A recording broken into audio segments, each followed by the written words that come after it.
a bobber on the sea? Now, a bobber, I'm talking about a fishing bobber. You know, you put it on your line, you cast it out, and it just sits there and bobs. You know, and just wherever the wind blows, it goes. And if the waves go up, you go up. And if the waves go down, you go down. Sometimes life, when it has no direction or foundation, you might feel like you're just bobbing on the ocean and the open sea. And you have no direction and no control of where you're going. And when a wind comes up, blows you this way. Another wind comes, blows you that way. And that's a life without strong foundations. And that's why we're doing this series about how you can know certain things assuredly.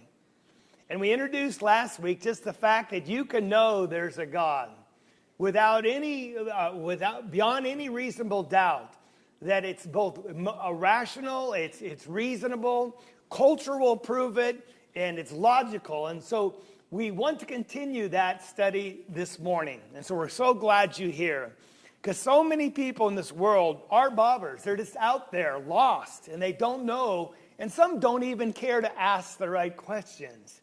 And they don't even know why they're here or where they're going. And so when someone comes along that has a story that makes sense, they often will buy into it, hook, line, and sinker. And there they are. They're following men rather than following God. So we are very glad you're here. So you can think about these things and reestablish for some the foundations of faith in God.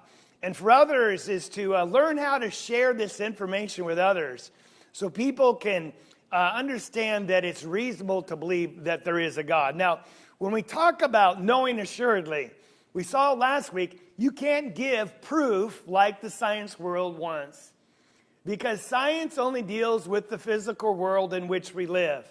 But it is reasonable. And we saw in Romans chapter 1, there's reason to believe in a God.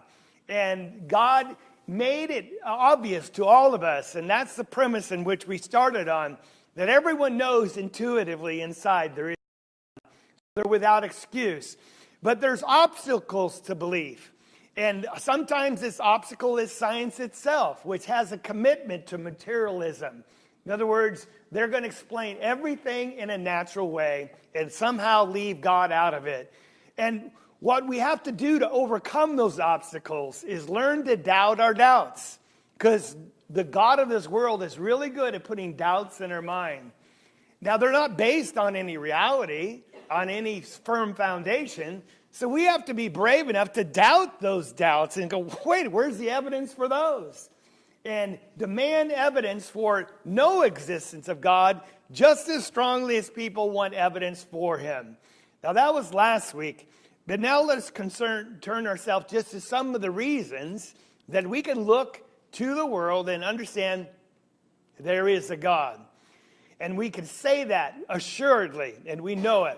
Now, the problem starts with this. We know in John chapter 1, no man has seen God at any time. And that's repeated for us in 1 John chapter 4. We see similar language in 1 Timothy chapter 6, which I'll read for you as Paul, writing one of his last letters, says, he alone possesses immortality and dwells in unapproachable light, who no man has seen or can see. To him be honor and eternal dominion. So if we are talking about a God that you can't see and nobody has seen, how are we going to prove or show that he exists? In Exodus 33, we find the Lord saying, you cannot see my face, for no man can see me and live. And so again, you might throw up your arms and say, well, that how can we know? Now because we live in a physical universe, and we have 5 senses to explore this universe with. And that's our sight, our hearing, our sense of smell, our sense of taste, and our sense of touch. Now, we use those to explore the world around us. And as we explore them, we learn certain things that are true.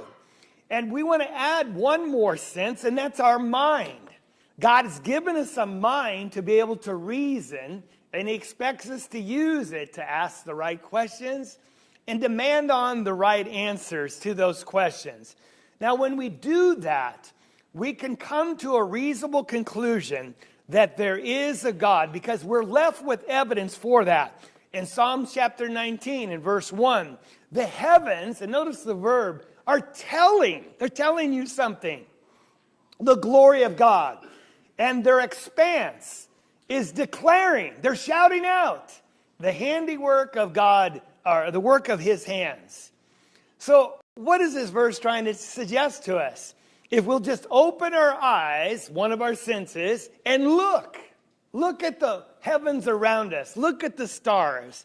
And it doesn't matter how far we look into the universe or how small we look into this world. We're going to see God is talking to us and he's saying, I'm here. And that's what we want to show in today's lesson and then finish it, Lord willing, next week. That there's evidence if we'll just open our minds and our eyes to it. In Acts chapter 4 and verse 17, here the writer says, and he did not leave himself without witness, speaking of God, that he did good and gave you rains from heaven and fruitful seasons, satisfying your hearts with food and gladness. But again, God's left us a witness to his existence.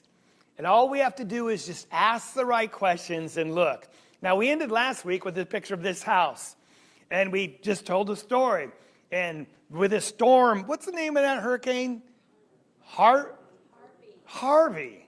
I thought of your dad, Harvey. He was a gentle guy, not a storm, right? But imagine that Blake goes down to Houston area, and where there once was a vacant lot, there's now this house. And then he asked, where'd that house come from? He said, well, the storm came in, the neighbor says, and it was blowing things all around. And when the rains quit and the sun came up, the house was there.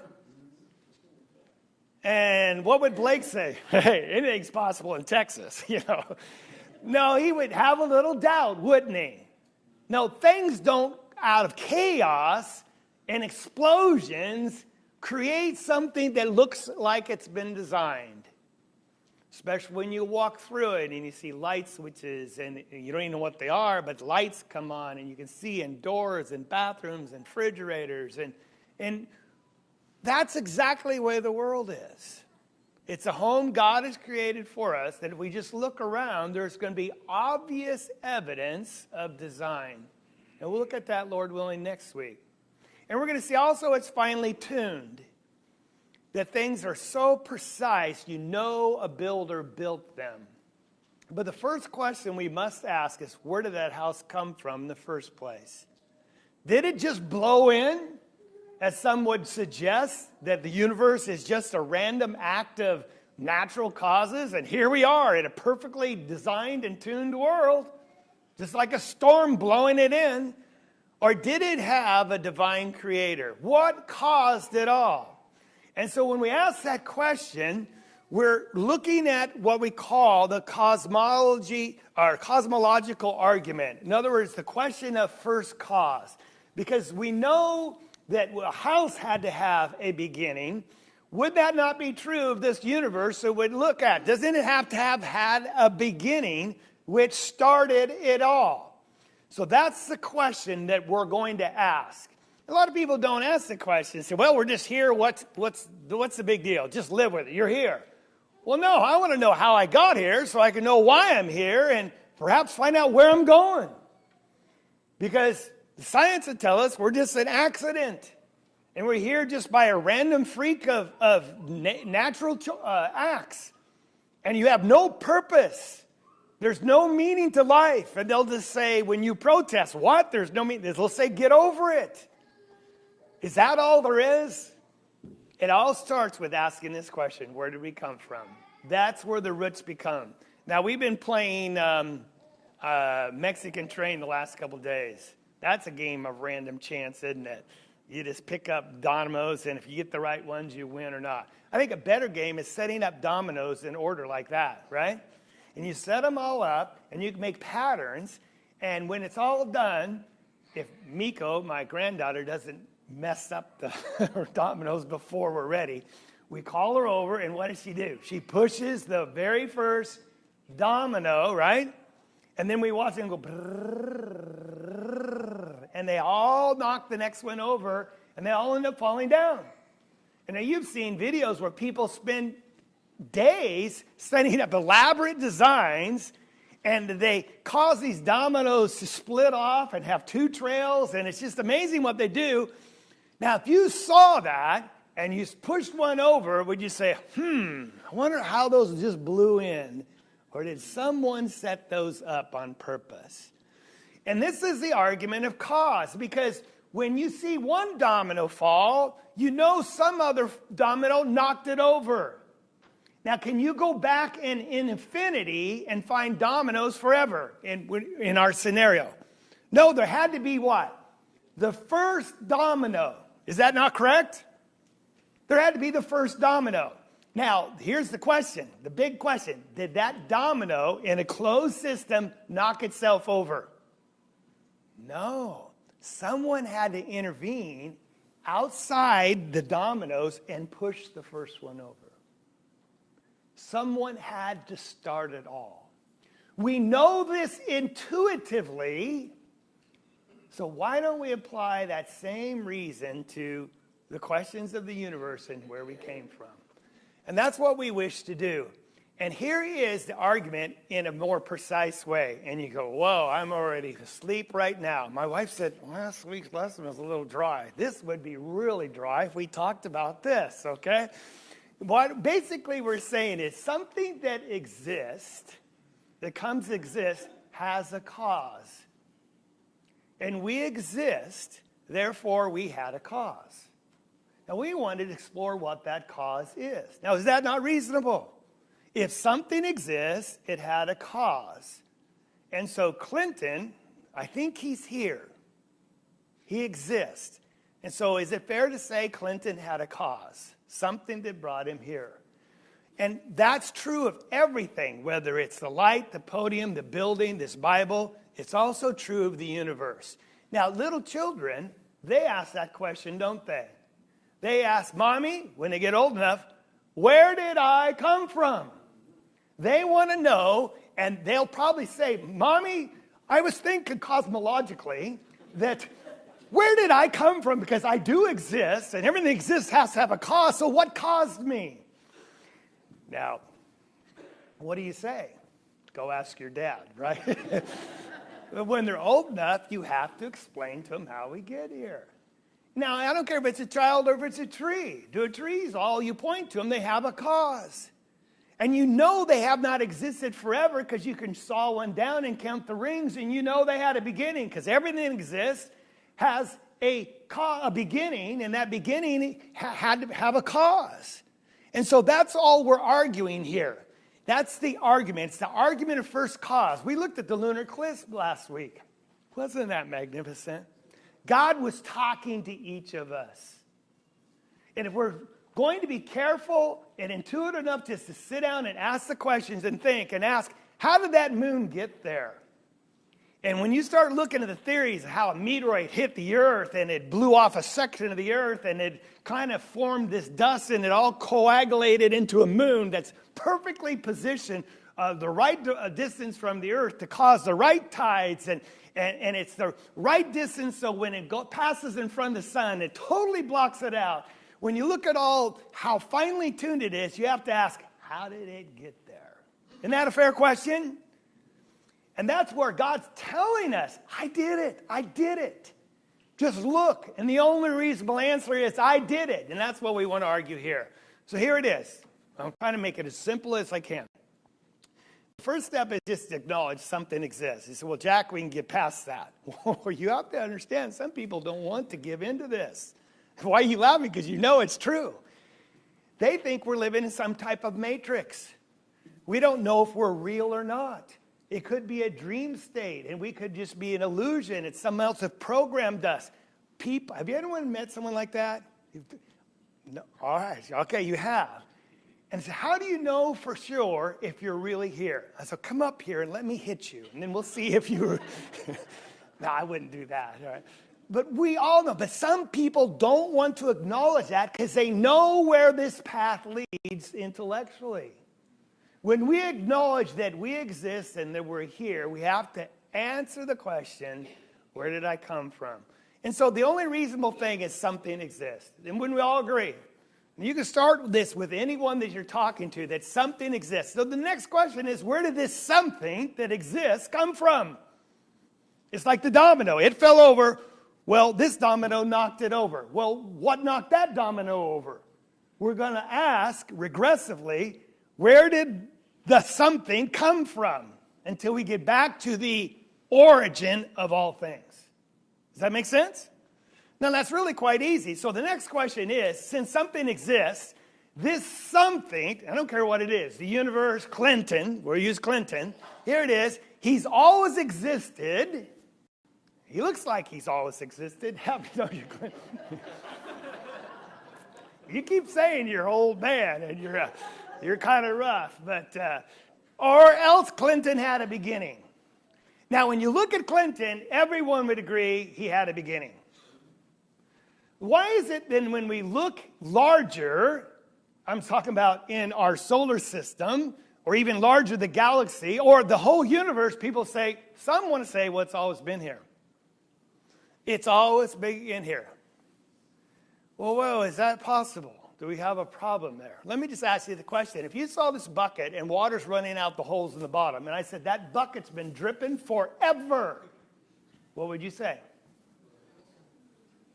Why would you disagree with me?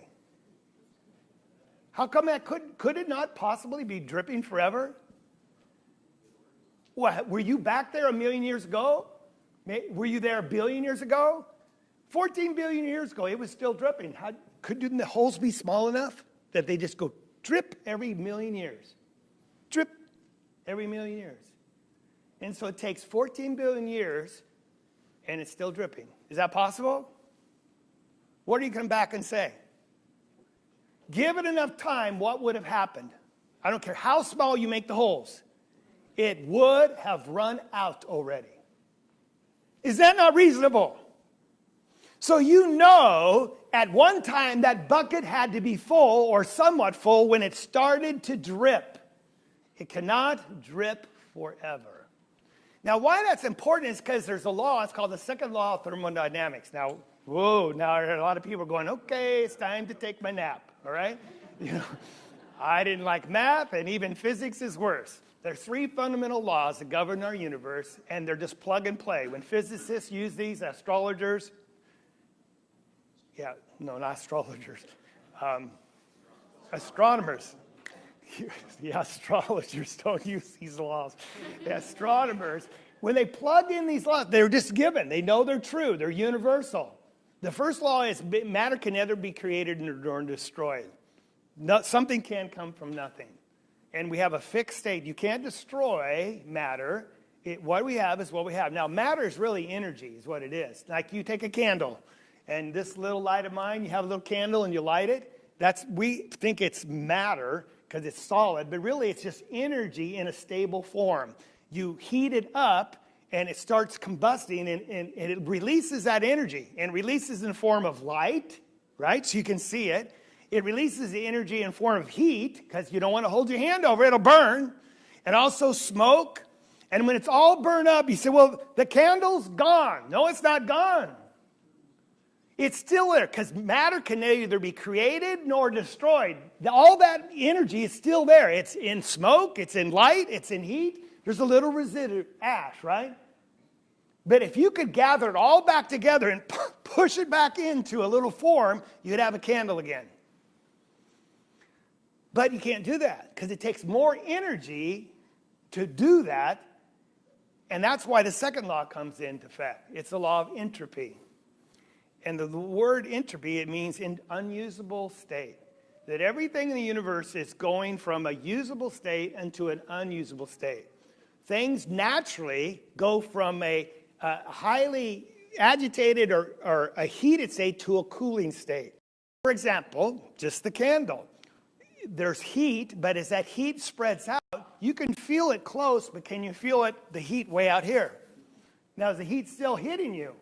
Yeah, because you can see the light, but it's been so diffused by the coldness around it that it takes on a state of entropy. As the entropy increases, the heat or the coolness increases as well, and the usability. You say, what are you talking about? That's why tires wear out. Because there's resistance, that's what? Tires against road. Heat, and it burns off part of the tire. And you your tire as you're going down the road, except for some of you kids that are burning them out, right? You're going to lose them real quick. It's fun, but not until you have to pay for it, right? Now that's entropy. Why do your clothes wear out? It's not because there's a ghost in your dryer that somehow wears your clothes out. And there is lint, right? Where does that come off of? Your clothes. And every time you sit, you leave a little part of your clothes on the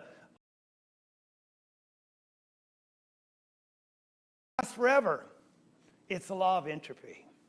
Everything goes from a usable state into an unusable state. And that's why perpetual motion is impossible. Now, why am I saying all this? Well, it shows that it's impossible for something to always exist. Because if it always exists, what's the conclusion? It already would have run out. The universe would have run out. Now, I'm going to take this principle and apply it in just a second. Because the only reasonable thing is it had a beginning. The universe had to have a beginning. You say, well, what do you mean? Here it's interesting. Theologians generally are delighted with the proof the universe had a beginning. But astronomers are curiously upset. It turns out the science behaves the way the rest of us do when our beliefs are in conflict with the evidence. This is Robert Jastrow. He's a NASA astronomer. Now, what's he saying? It's interesting. There used to be theories that the universe has been here forever because they didn't want to go down our path of reasoning. Because if you talk about a beginning, you have to ask who started it all. And they don't want to go there. So the solution is we've been here forever. Until the Hubble telescope, named after Hubble, right? And it peered into the darkest recesses of our universe. And they found the most amazing thing that proved Einstein's general theory of relativity was correct. And that was the universe is expanding. They learned it by what some called redshift, because light, when it goes by big stars, it bends. And when it bends, you can see the spectrum of the light. And so you can tell by looking at a star, at its light, if it has a redshift, it's going one way away from us. If it has another color, it's coming towards us, objects, right? So amazingly enough, looking at the universe, it's all expanding and at an increasing rate. They don't even know what's expanding into, because our universe is made up of matter or energy, time, and space. And so when they say the universe is expanding into nothing, you can't even comprehend what nothing is. It's not space, because space is something. Nothing is what? Nothing. There's not even dimension. Now, the implications were even more crazy. Because if the universe is expanding, that means when you go back in time, it was closer together. When you go farther back in time, what? It's closer together. And they've all concluded that at one time, there was a point of a singularity of origin. It was all in one point. The universe has a beginning. Now, that was really problematic. They were upset, like, oh, no, we got a problem. There's some quotes I can give you here. First of all, this is Stephen Hawking. You know who he is, the guy in the wheelchair that has to speak through a computer, supposedly one of the brightest minds of our day. Almost everyone now believes the universe and time itself had a beginning. And they say at the Big Bang. And we'll talk about that in a second. And then here, another quote. One after another, models designed to avert the initial cosmological singularity. You know what that means? The beginning. The steady state model, the oscillating model, the vacuum fluctuation models, they've all come and gone. Now what they are is saying they've all tried to explain how we could all be here and still expanding. The oscillating fluctuation model is this. They used to think the universe was expanding. Then when it gets too far apart, it's like a rubber band, snaps back together. And then when it snaps, it's so condensed that it has to blow up again. So we have another big bang. And then it spreads way out, and then it snaps back together, and that's been happening forever. That's what he's saying. We realize now, no, that doesn't work. Most all science understands the proof is now in place. Cosmologists can no longer hide behind the possibility of a past eternal universe. There is now no escape. They have to face the problem of a cosmic beginning. Why is it a problem? If there's a beginning. Because we have to ask who started it. Who pushed the domino? Who started it all? Because we're not talking about space and matter. We're talking about time itself had a beginning. And they go, we don't want to go there.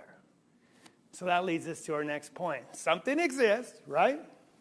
And if something exists, it had to have a beginning. We're all in agreement, right? Let's talk about that beginning, the something which something came from. You're with me? Either it came from nothing, just poof, there it is, or it had a cause outside of itself. Now, the first law of thermodynamics says the first option is not possible because it says matter can neither be created or destroyed. Something just can't come out of nothing. It's like going to Katy, Texas, and there's that beautiful house. Well, where did it come from? Just woke up and there it was. No, it had to come from something.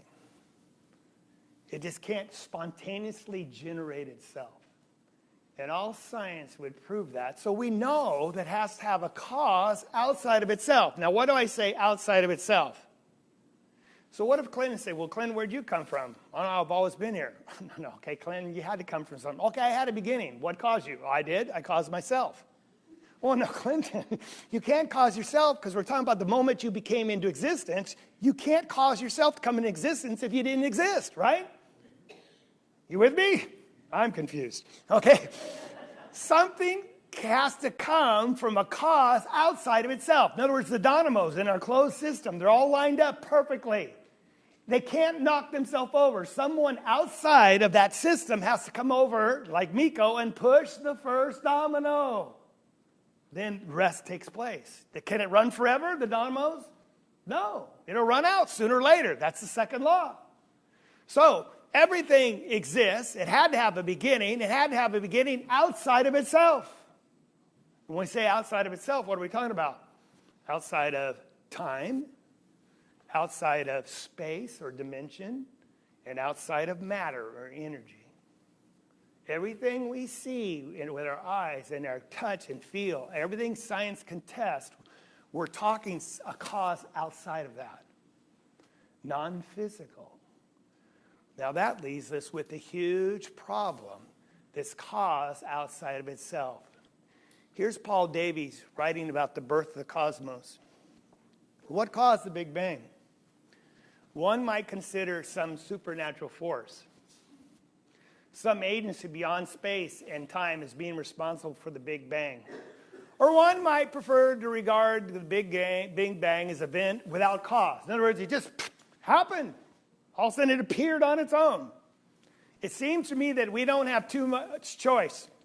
Either something outside the physical world, that would make it what? Spiritual. Or an event without cause. Now he's actually trying to make fun and trying to make the point, there's only really one choice. It can't be spontaneous. It had to be something outside of this world. And so we look at this, and that leads us to our fourth and final point.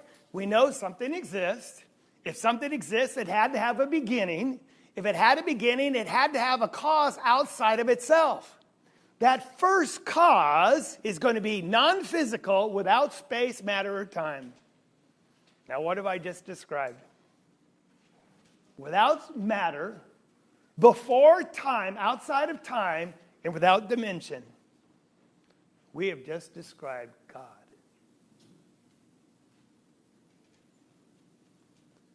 You say, well, science says we can't talk about God. We don't understand God. Well, you can't test him with your five senses. But you can use your mind to conclude that he had to be the first cause. All the material world supports that. All science and its laws support that. And that's really what we have. We call this first cause God. Now, why do we do that? Because as we'll see later, we can know assuredly God has spoken to us. He's revealed himself to us, and that's how we know about him. If he had never revealed himself to us, we would have no idea who he is.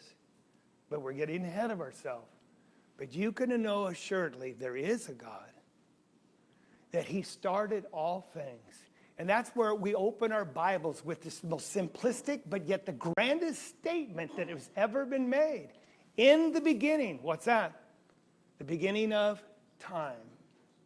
God, there's the intelligent force. You say, well, it's supernatural. Yes, it's supernatural because it supersedes nature, but it's an intelligent force. It's here it says he created. There's the intelligence and the power and the energy. He created the heavens, that's dimension, and he created the earth, that's matter. He is the singular source from which all things came from. And all things point to him if we'll just open our eyes. They said, well, if that's true, you should be able to look in the creation. It should support your theory that he is the creator. We'll do that, Lord willing, next week. Because if he could create, we would call him omnipotent, omnipotent. What does omni mean? All. Potent means what? Powerful. To create the universe as we see it, he has to be all powerful. And to make it so perfectly as we see, it's going to be finely tuned, the anthropic principle. He has to have omniscience. That's all science or knowledge. He knows everything about everything. That's why he made it so perfectly. If he lives outside of time and space, he's omnipresent. What does that mean? He's everywhere all the time. Even in the past and in the future, because he lives outside of time. All powerful, all knowing, ever present, and he's a spiritual being. And that's why no man can see him, because we only see with our physical eyes. That's the God whom we serve. You can know it surely, Lord willing. There's the cosmological evidence. Next week we'll look at the teleological argument. I like the word. All it is the argument of design. The argument of design. And we'll look at a watch. And we'll look at a mousetrap. And we'll show that those two things prove there's the God. It supports the first cause being God, because we see evidence of his handiwork in this world. And we'll look at a lot of other things and some animals, and we'll look at small and we'll look large. And then we'll look at the anthropic principle. And I'll have my wife coach me on how to say the words. You know me, I get going, I stumble on my words. This is the finely tuned argument.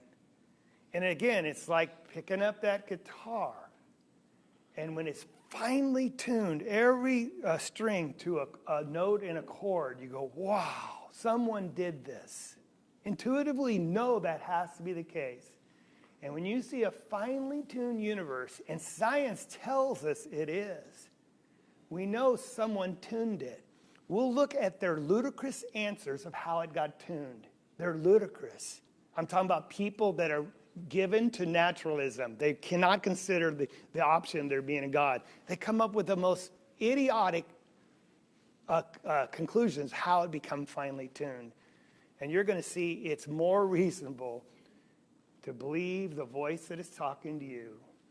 There is a God. We're going to sing a song, How Great Thou Art. And it sings about our God. Because when we consider what he's made and we look about us, the only thing we can say is, my God, how great thou art. If you're with us and you realize, there is a God, quit being a bobber, set your anchor deep. And it starts with understanding there is a God. And then if you understand he's talked to you through the prophets, through the Bible, and finally through his son, and you believe that Jesus is the Christ, the Son of the living God, and he came here to save you from your sins so you could someday live with God in eternity, and you know what you need to do, or you need to make your life right once again, won't you come as we stand and sing this important song?